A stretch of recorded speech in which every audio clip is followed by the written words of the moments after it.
में रहता था। रामू एक साधारण और ईमानदार व्यक्ति था, लेकिन उसकी किस्मत ने कभी उसका साथ नहीं दिया। उसकी आर्थिक स्थिति बहुत खराब थी और वह बहुत मुश्किलों का सामना कर रहा था। रामू की एक छोटी सी जमीन थी जिस पर वह खेती करता था। वह दिन रात मेहनत करता, परंतु उसके खेत की उपज हमेशा कम रहती थी।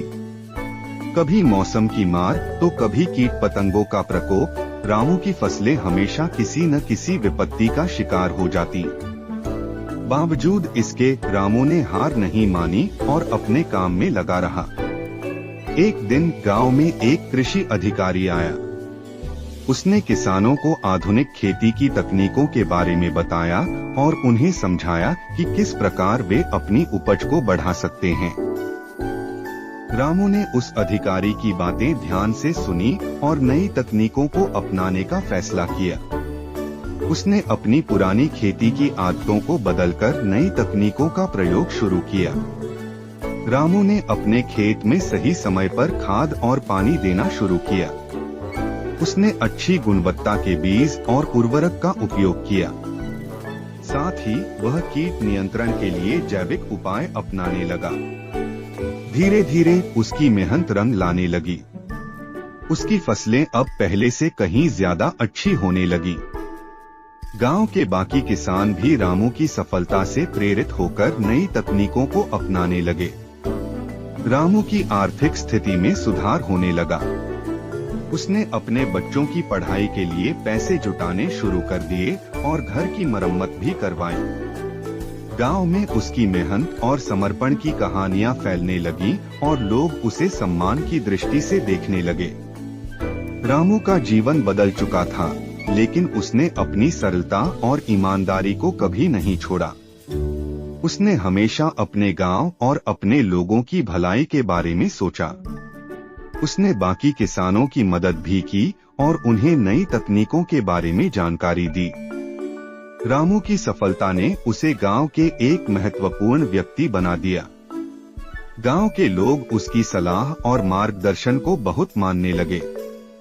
रामू ने गांव में एक छोटा सा कृषि समूह भी बनाया, जहां किसान एक दूसरे के साथ अपने अनुभव साझा करते और एक दूसरे की मदद करते। एक दिन रामू ने सोचा कि क्यों न गांव में एक छोटा सा स्कूल खोला जाए, ताकि बच्चों को अच्छी शिक्षा मिल सके। उसने अपनी थोड़ी सी बचत और गांव वालों के सहयोग से एक छोटे से स्कूल की स्थापना की। अब गांव के बच्चे बेहतर शिक्षा प्राप्त कर सकते थे और एक उज्ज्वल भविष्य की ओर बढ़ सकते थे। रामू की कहानी पूरे जिले में फैल गई।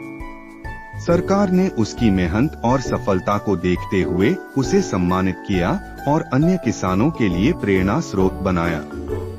रामू ने अपनी जिंदगी में कभी भी कठिनाइयों के सामने हार नहीं मानी और हमेशा आगे बढ़ने की कोशिश की। रामू की कहानी हमें यह सिखाती है कि मेहनत, लगन और सही दिशा में की गई कोशिशें हमें सफल बना सकती हैं। चाहे कितनी भी विपत्तियां आ जाएं, अगर हम अपने काम में ईमानदारी और समर्पण से लगे रहें, तो सफलता अवश्य मिलती है। जीवन में आने वाली चुनौतियों से घबराना नहीं चाहिए, बल्कि उन्हें पार करने के लिए हमेशा तैयार रहना चाहिए। रामू का जीवन हम सभी के लिए एक प्रेरणा है कि कैसे कठिन परिस्थितियों में भी अपने सपनों को साकार किया जा सकता है।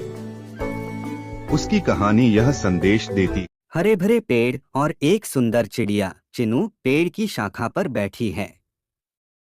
बहुत समय पहले एक घने जंगल में एक छोटी सी चिड़िया रहती थी जिसका नाम चिनू था। चिनू बहुत ही खुशमिजाज और चंचल थी।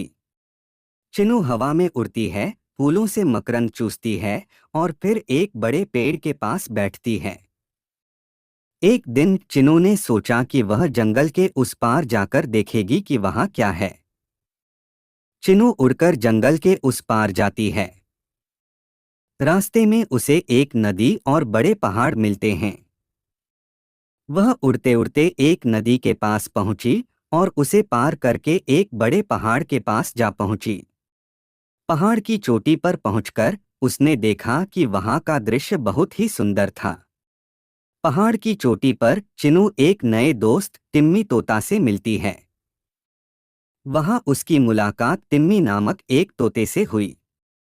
दोनों ने मिलकर खूब बातें की और दोस्त बन गए। चिनू, तुम्हारा यह जंगल बहुत ही सुंदर है। क्या तुम मुझे अपने जंगल के बारे में और बता सकती हो? दोनों दोस्त उड़ते हुए वापस जंगल में आते हैं। चिनू और टिम्मी ने मिलकर जंगल के हर कोने की सैर की और बहुत मजे किए। सूरज ढल रहा है। दोनों दोस्त एक पेड़ की शाखा पर बैठकर सूर्यास्त देख रहे हैं। दिन ढलने के साथ ही दोनों ने एक साथ सूर्यास्त का आनंद लिया।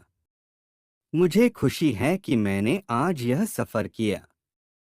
दोस्ती का असली मतलब आज समझ में आया। और इस तरह चिनू ने सीखा कि सफर में न सिर्फ मंजिल का महत्व है, बल्कि उन दोस्तों का भी जो रास्ते में मिलते हैं। चिड़िया और तोता उड़ते हुए आसमान में दिखाई देते हैं और वे दोनों हमेशा के लिए अच्छे दोस्त बन गए।